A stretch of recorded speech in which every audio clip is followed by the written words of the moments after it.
This is the first in a series of brief videos that discuss financial projections for startups in general and the Prosper Financial Projection template in particular. Financial projections are not a top priority for a very early stage startup business.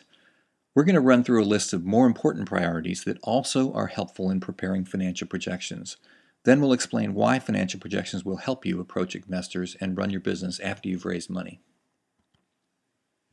No surprise here. You've got to start with getting your prototype or minimum viable product into the hands of customers. We like this photo because that's Prosper alum Mary Wolf, CEO of Tap.tl, with her hand on top of her prototype of a transparent, touch-sensitive electronic display. Most startups, especially those that are technology-based, undervalue knowing the customer.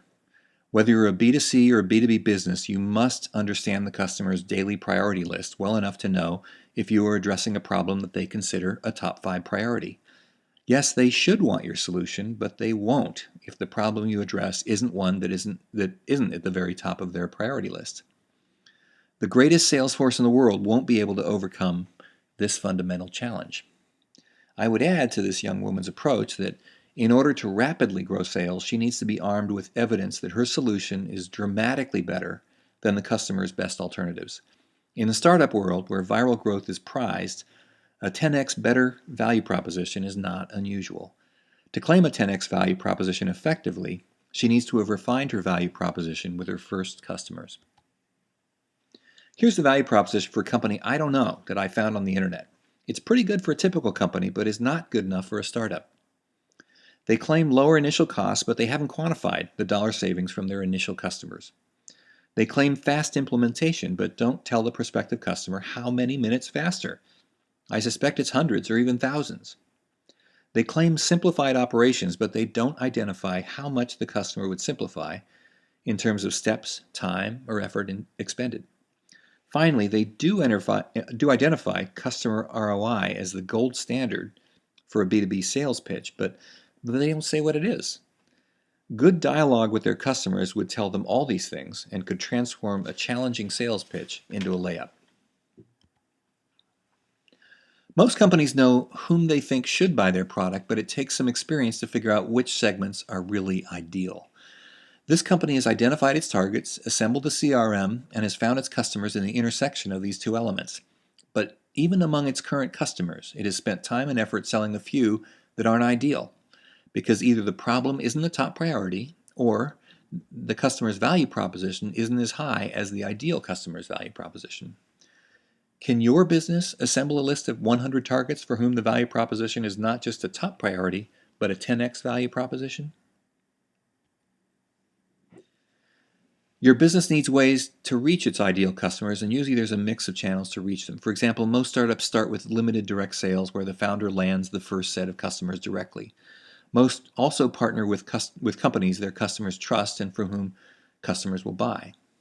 Almost everyone uses web marketing to generate leads, and some even close transactions via the web. For each of these and other channels, you need to have enough experience to understand the means and costs of generating leads in each channel and the statistics and costs on closing those leads. Identifying the costs of providing the product is usually not hard to do, as most startups get good quantification of these costs in their prototyping and beta stages. Finally, to provide investors with a sense of what your business might sell for, it's helpful to identify a set of companies that are comparable to your own, which are either public companies or startups or private companies that have been acquired. These will typically be your closest competitors and other companies that sell similar products to similar customers.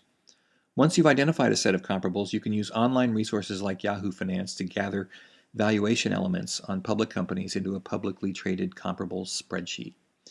You can find acquisition comparables, companies that have been acquired via search engines, and you'll want to gather data on who acquired whom, when, and what price was paid, most of which is available in press releases. It is sometimes possible to gather sales information and occasionally even profits for the acquired business, and whenever you can get this information, you should. Okay, that covers the major tasks you should attempt before financial projections. Now, you should ask yourself, with all that's on your plate as a startup, why you should bother with financial projections at all. It's a fair question, especially since someone I trust once said, It is a metaphysical certainty that any projection will be wrong. It may be too high, it may be too low, but it will not be accurate in any universe that we will ever live in. The case for financial projections can be made through the deliverables that they provide. The first deliverable is a good dollar estimate of the outside investment capital required to reach the next level of milestones, whatever it is. It may be dollar sales or any other measure, and then to reach a sustainable level of operations, which usually means financial break-even. A good financial projection will provide estimates of these amounts. The second deliverable, and I think the most important for running the business, is a clear, defensible model for your monthly sales pipeline and monthly sales your business will close. You've seen this graphic before, and these numbers have no specific relevance, but illustrate how a financial model can help you develop a sense of comfort with a sales projection. A third deliverable for financial projections is taking the revenue projection and adding cost information from prototype or betas together with hiring and sales effort estimates to provide a simple income statement. The income statement, together with some basic collections assumptions, can drive a simple balance sheet, which in turn can drive a cash flow statement. Startups are all about the cash, not income, and you need to understand how cash will be generated. Key business metrics, usually in the form of dashboard of KPIs or key performance indices, is another key deliverable. I want to call out that most investors today will ask about lifetime customer value and customer acquisition cost, especially if your business has a subscription model. All startups have a capitalization table that sets forth who owns how much on a fully converted and fully diluted basis. A good financial projection will show how the cap table will adjust to future financing rounds. Of course, investors will probably want to know what your business can offer, or want to know that your business can offer a sufficiently high IRR and cash-on-cash investment return to justify the risk they're taking. Expect that investors won't buy your estimate, but also expect that they will check whether the returns you might provide are high enough. Finally, your team and you will want to know what the proceeds of an exit will be. Having a well-thought-out story here can be very helpful in recruiting. If your current financial projections already do most of this, by all means don't reinvent the wheel. You may well be able to make small adjustments to obtain the information that you need. Prosper's financial projection template may be useful to you as a guide to a few things. First, it may be helpful simply in the format of the projection.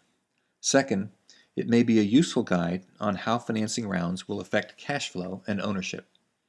It has the capability to model the issuance of options and 3 types of typical early-stage securities. It also has some potentially useful logic for estimating what is essentially unknowable, and that is the value of the company in future rounds and the dilution that's implied by those valuations. The financial algebra is basically all done if you want to use it. It will require you to customize the sales and costs to your business, as well as collections and payments, but these can be as simple or as complex as you'd like to make them.